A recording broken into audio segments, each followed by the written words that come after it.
Welcome back to our top 100 games of all time up to 2024. If you missed the first two, please check the link below where we put the skit and our previous games. So, yes. Hi everyone, it's Stella. And Tarrant here. So today we are going to talk about our top games of 86 to 90. 90. Yes, not in that order. No, it's from 90 to 86. Thank you. Yep, so this covers games up to the end of 2024. It is our opinions, it's games in their best form. So I'll always talk about a game with its best combination of expansions, best player count, and so on. So let's start. Start with my number 90, which is Flip the Dice Game / Three Sisters. I put those two in the same number because they're very similar games. So Flip the Dice Game came out first, and then Three Sisters, which is a roll and write or draft and write, roll, draft and write game. Yes, and they are, I mean, they're different games, but they're by the same designer and they very much have a similar feel to them. So I do think it's fair to link them together. What I really like about them, I mean, firstly, it's kind of like Advanced Gunshot Clever, but the first that I know of that I played that has got income mechanics in roll and write, which means that you can, the more you fill it up, the more you can fill up other things. So that's good, but it's not that easy. Yeah, you start with a fairly extensive board, a lot of things to cross off. Flip the Dice Game, you've got a huge grid of fish that you're trying to cross off, but as you get better boats, it lets you cross a big chunk of them at the end of each round. And it was very, as you say, it was quite a different spin on roll and write as the whole roll and write boom was happening. It really took things in a different direction that I've seen a lot of games do since. I do also like the drafting, the dice drafting part. Good dice roll or bad dice roll, we carry them together, not just me. So we go to my number 90, and we lose a bit of continuity because my number 91 was Terracotta Army, and my number 90 is another Adam Kopinski game, which is the one he's best known for, Nemesis. Different game, not even remotely the same type of game. So Nemesis is, if you look at it at its most simple, it is the story of Alien in a board game. Yeah. You're moving around a ship. It's a semi-cooperative game, and it's a really well-designed. It's what Kopinski does really well. He takes these games that are semi-cooperative or cooperative. It has a really, I guess, Ameritrash feel to it because it's sprawling. There's a lot of different rules and different things and things that combo of how a tile reacts. But then it's also done with these very Euro feeling mechanics. So it ends up with these games that spread across a huge demographic. And Frostpunk did that, and Horror on the Orient Express does that. But Nemesis was so well designed as a game. Plays over 15 rounds. It's got these aspects in there which mean it's always going to go at least half of that length. And enough different things are happening that you feel like you're creating your own Alien type of story. And you can lose at the end of the game. It's semi-cooperative, so you've got secret objectives that don't quite interlink with each other. But you can win or lose at the end of the game. You know you're going to play most of the game and you're going to have a good story to tell. Regardless of your dice roll, right? Well, yeah. I mean, there'll be dice rolls that will go really badly for you. There'll be scenarios that will go badly. You'll be forced to turn on each other at different times. You'll get attacked by enemies. You could get infected by an enemy and then almost think you've won, but then you don't. All these different mechanisms that they just come together so well to create this storytelling board game experience. My number 89 is, speaking about dice games, Cubitos. So this is by John DeClaire. This is a dice building. I know, like for dice rolls, I sometimes don't like the results of my dice rolls, but this is really well done, and this is done simultaneously, and you're trying to roll until you get the results. So there's really great mitigations, and each game you have different powers different characters that has got different powers that will affect your game and your dice rolls. And this is basically a race game. So you can do really quick race. You can, do like a detour to get some powers to hopefully win the race. And it's really great. Like, such a great deck build. I like deck building, and this is dice building. Yes, dice pool building. Dice pool building, yeah. It's very much in John D. Clare's style. He's so good at creating games that feel crunchy and Euro, but they have a push your luck element to them, or a building element. So, of course, he's known for Mystic Vale and Space Base. And this one, it's building a pool of dice, using them. I think it's a straight Yahtzee roll, or it's similar to a Yahtzee roll. Not quite Yahtzee. You get to keep pushing your luck until you hit a number of failures. And then those symbols are what drives you on the race. Yeah. And the different colours of dice will have different effects depending on what card is out. So it gives you all these combinations. It's so many variety of variables, because so many different combinations and different cards, as you say, different characters, different powers, and so on. Very, very satisfying game. My number 89 is Ping Yao First Chinese Banks. And this is a dice worker placement type of game. So it's a game where you will roll your dice. You'll kind of get stuck with the dice that you roll in terms of whether it costs you more or costs you less to place in a certain space. There's a little bit of mitigation for that. You can re-roll. But what makes this game really interesting is what you're doing with these actions. You're doing banking, and it always feels like such a different type of game. We're so used to games where you get bricks and then you build something out of bricks, or that sort of thing. It's very, I get something, I build something out of it. But this game really feels like banking, because you're trying to get money and you're trying to get the tails that are worth 10 money. And as you get them, those are things that you can lend out, or you can put on consignment and have them shipped around to a different branch of the bank. Or you can borrow off them, so they become unavailable, but you're paying interest, but you get an immediate income. So it has all these banking things to them, and they're timely. You put something out for a 3-year investment, and you lose access to it for 3 years, but you gain bits of income. And as you get that income, it produces more of the tails, and then you can do other stuff with them. So it feels like banking. It felt like nothing else I've played before. Typically, you like games with high interaction, and then time is important. Like if you snooze, you lose. You like that, and this has all of those as well. Game number 88. This is a social deduction, but I think it's a very gentle social deduction. Deception Murder in Hong Kong. So this plays 4 to 12 players, but I think the sweet spot is about 6, 8, maybe 10. You don't probably want to play 12 because it's very chaotic and it's really hard to find the bad guys, the good guys anyways. My recommendation, right? So this is a social deduction where somebody's the murderer, might be accomplished, it usually is accomplished, and it might be witness, there might be other roles as well, and there are expansions where you need to hide the fact that you are the murderer, but it's not full face, like based on nothing, based on body language or whatever, but it's based on the things in front of you. So you have 4 murder weapon and 4 clues, things that you carelessly left behind. Thank you. Yes. And you have 1 forensic investigator, which gives you clue, which is on the good guy's side, and will try to give clue, but it's also limited because they have to draw the cards clue, and sometimes it's not helpful. They have to still play it to try to lead everyone to point who the murderer is. So we actually are watching Dexter at the moment. I mean, I am rewatching it, and then it's Tarrant's first time, so please no spoiler in the comments. I mean, you can, but I'll just hide it from Tarrant. And I wish there is Deception Murder in Miami. This is your idea, Tarrant. Deception Murder in Miami, Dexter edition. That'll be so cool. Yes, a special role who wakes up at night and tries to murder the murderer. It's very fun because of that, based on certain things in there. There are some tricks and tips to it, but I really, really find it enjoyable, and it's less confronting if you are the bad guys.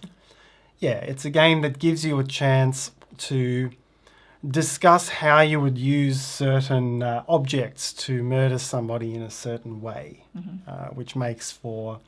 It does make for fun discussion. Yeah. It gives you a basis to talk about. I mean, unlike Avalon for you, for example, or Werewolf, like there's no basis. It's kind of like based on what people are talking, or well, this is also based on people talking, but then again, look at the table, and that's based on some real life things you can talk yes. about, rather than honing in on numbers and votes.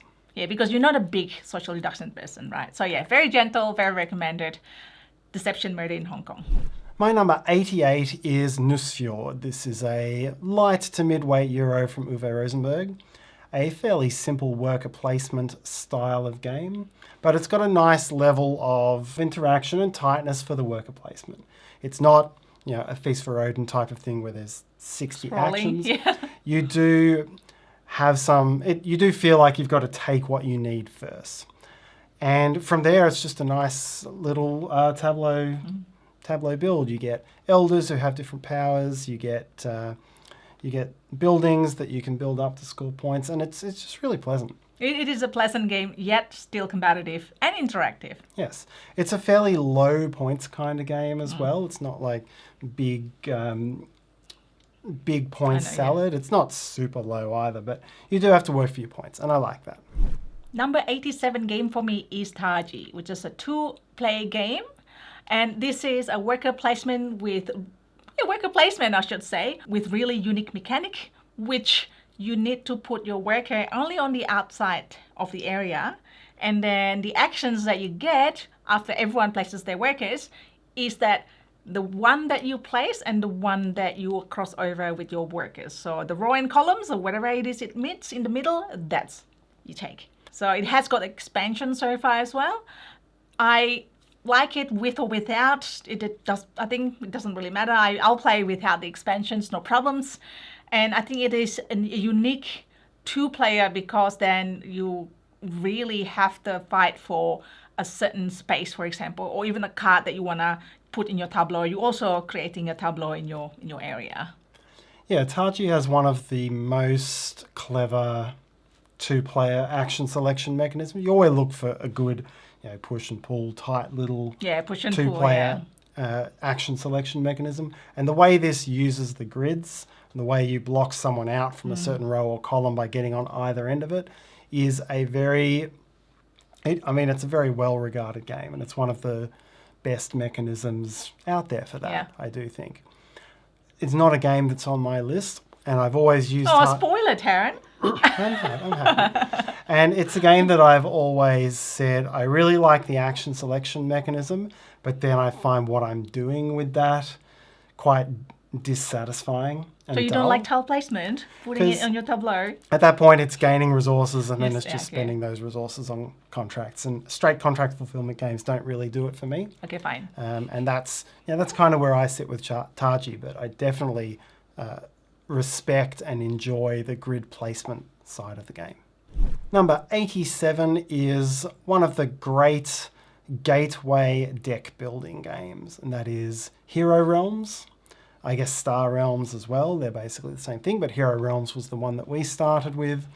I would say it was the first deck builder after Dominion that I had played, and it was it was an excellent gateway into deck building. Probably an easier gateway into deck building than Dominion, and one that I think still stacks up as really light and quick and fun. And the way it does that is with the card combination mechanism. Yeah. You are buying cards from the market in the standard kind of way, but then if you're playing multiple cards of the same color that have linking icons in the same turn, they combo together to become more powerful. And again, it's not a hard game to play. It's not going to crunch your brain terribly, but being able to do those quick decisions and build up your little deck in that way is tremendously fun. Yeah, it is. I do enjoy it. And I regretted not putting it in my list. I forgot about it. Maybe I can put 101 and this would be in my list as well. It has a It has a good a gateway style of mechanism as well if you're playing with more than 2 players, because it is a battle game and you're trying to damage the opponent. That's usually more my thing as well. Yep. Yeah. But it's not a battle game in the same way as like Magic, where you're playing defense, attack, and things like that. But it has a nice mechanism if you're not playing 2 players, where you've got someone you're attacking and someone who's attacking you. So it's not like you can gang up on one person and be really tactical in that way. So I like that. And it also has a light cooperative mode, which we've enjoyed playing as well, against a common enemy with common things that will attack you. So yeah, it all just comes together really well. And I think it and Star Realms will hold a really great place in gateway deck building in the long term. All right, I will adopt that as my One Games 100 number 88B. How's that? You played a BIS card. From Welcome to? Yes. That's right. The last game in this video, not my 100. Game number 86 is Tobago. So I was lucky I was able to get a second-hand copy for this game, because this is a fun, it was out of print. I don't know if it's out of print now. This is a logic puzzle deduction game where the answer is contributed by the players that play it. So you have to find certain treasures or collecting treasures. You need to avoid some cursed treasures as well. But essentially there are 4 different treasures, and each player will play a card that pinpoint in the map where the treasure is. So it's getting closer and closer. For example, the first clue would be like, it's located at the biggest forest. So it would be like in the map, which is actually quite randomly placed, is in the biggest forest. And then the next player would say, oh, it is next to a statue. So okay, in the biggest forest and then next to the statue. And then it gets like narrowed down, and then you have to like move your vehicle there and then trying to get the treasure, or trying to also get into that clue when the treasure is being narrowed down, because then you get to choose treasures. And that's also a bit of a push your luck element in that as well, where you need to choose the treasure. You want this treasure, so there's like whoever that's contribute to that clue, you then get to choose, have got a say in picking up treasures. And it could be bad treasures, it could be good treasures. You want the good treasures. Yeah, it's a game that you look back. I mean, there's been quite a number of puzzle deduction types of games over the past few years, but this is not from the past few years. This is a relatively old game. And it's very different. I mean, like, you contributing to the clue, like, you know, tell me if there is another game that is quite like Tobago. I'd like to play it. Yeah, it's probably less puzzle deduction and more everyone bringing clues together, because you put cubes on. That's actually true, yes. The information is visible and you put cubes on the board for where it could be, and then you take them off. But it is, players contributing to these logic types of puzzles and then also trying to position themselves. Yeah. So it is a very clever game. All right, and we come to my number 86. So we open this video with a roll and write, and we'll close this video with a roll and write, which I think you mentioned during your opening one. So my number 86 is Guns Shown Clever. And this was, again, I think sometimes when you see something for the first time of a certain type of game, it really can set a standard that's hard to beat. And when it comes to a roll and write that has a clever little dice drafting mechanism and that has tracks comboing with tracks, this was really the first one I saw, and I still think it sets the standard. So it has a clever dice drafting mechanism where you're trying to push your luck a little bit in terms of taking low versus high dice, because you will end up with more or fewer dice to play with on your subsequent draws. You've got to take 6 dice of different colours and you'll end up getting 3 of them. And then those different colours will determine where you're drawing numbers or symbols or things on your grid. And the grids are in those 6 different colours. So you've got to pick the right things at the right time. And then every time you fill in a slot, a lot of them have bonuses that let you then fill in something on another slot. And you can get these big chain reactions going. Like the complex version would be Hadrian's Wall or the Anarchy. Yeah. I know that I like this game, but I don't know if there's such thing. I might have overplayed it. I've got the app on my phone. It's got a separate app. It's not on Board Game Arena, but it's on separate. It's really good in the app. But yeah, you just like easily like play it. Yeah, and it does work well as an app. It's a Yeah. completely themeless game, and you have to, it is putting numbers in coloured boxes, quite literally. And as long as you're fine with that, which I am, I think it's still, I come back to it as one where, the combinations are really nice and fun to play. I've played the second one, whose German name I forget now. Yes. Twice as Clever, I think is the English name. I haven't actually played the other two. But of those first two, I do prefer the original. Yeah. I liked the way all the links combine in that particular one. So those are our games. What are your games highlight of the month, weeks, or whatever? Or what convention are you going? It's the start of convention season. I don't know when this video is going to be released, but at the time of recording, that is the case. So thank you so much for watching. Hopefully you'll have a great day, have a great night, and see you next time. Bye.